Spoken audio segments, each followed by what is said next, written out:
प्रेक्षक हो मराठी कला विश्वातील लोकप्रिय अभिनेत्री प्राजक्ता माळी हिचा 8 ऑगस्ट रोजी वाढदिवस होता। या निमित्ताने प्राजक्ताने पुण्यातील सारसबागेत जाऊन श्री सिद्धिविनायक मंदिरात दर्शन घेतलं।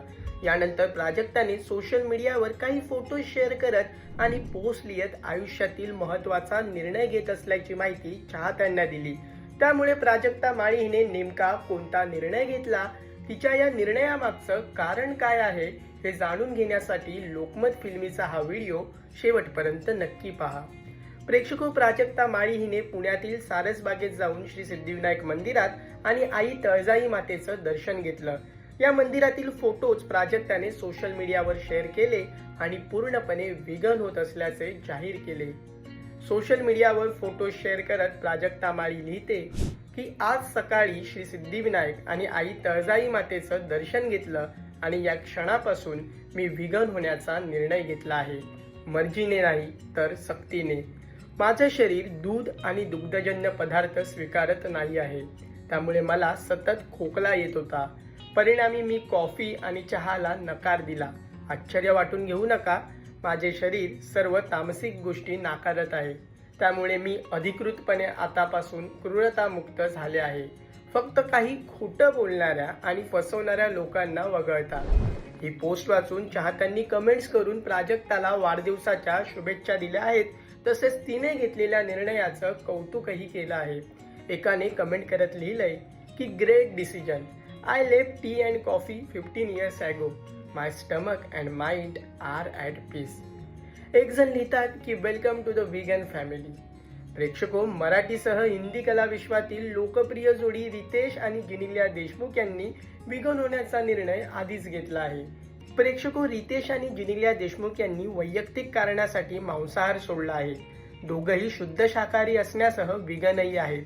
शाकाहारी झाल्यानंतर सुरुवातीचे काही दिवस दोघांना मांसाहारी पदार्थ खाण्याची तीव्र इच्छा निर्माण व्हायची, पण तेव्हा दोघंही स्वतःवर ताबा ठेवायचे आणि पनीरचा समावेश असलेले शाकाहारी पदार्थ खाऊन समाधान मानायचे।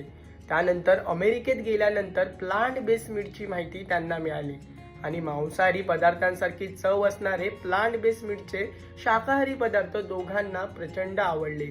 तसेच काही अहवाल व डॉक्टरांचे मत जाणून घेतल्यानंतर आणि मिल्क प्रोटीन व ॲनिमल प्रोटीन शरीरावर कसे परिणाम करतात याची माहिती मिळाल्यानंतर दोघांनी विघन होण्याचा निर्णय घेतला। विघन होण्याआधी आणि झाल्यानंतर दोघांनी ब्लड टेस्ट करून परिणाम सुद्धा तपासून पाहिले होते। त्यामुळे आता रितेश व जेनेलिया दोघेही विघन असून दूध व तुपापासून तयार होणारे पदार्थही खात नाहीत। विशेष बाब म्हणजे दोघांनी मिळून इमॅजिन मीट्स नावाची कंपनीही स्थापन केली आहे। ही कंपनी शाकाहारी लोकांसाठी फळभाज्यांपासून पदार्थांची निर्मिती करते। हे पदार्थ शुद्ध शाकाहारी असूनही मांसाहारी पदार्थांसारखी चव देतात। विघन म्हणजे नेमकं काय? विघन म्हणजे केवळ मांसाहार टाळणं नव्हे, तर प्राणीजन्य पदार्थ आणि वस्तूंपासून दूर राहण्याची संपूर्ण जीवनशैली। या जीवनशैलीत आहारापासून दैनंदिन वापरातील वस्तूंपर्यंत शक्य तितक्या गोष्टी वनस्पती किंवा इतर प्राणीमुक्त पर्यायांमधून निवडल्या जातात। त्यामुळे दूध, दही, तूप, पनीर यांसारख्या दुग्धजन्य पदार्थांसोबतच चामडे, लोकर आणि रेशीम यांसारख्या प्राण्यांपासून मिळणाऱ्या वस्तूंचाही वापर टाळला जातो। थोडक्यात प्राण्यांना कोणत्याही प्रकारे हानी पोहोचू नये या विचारातून स्वीकारलेली ही विघन जीवनशैली आहे।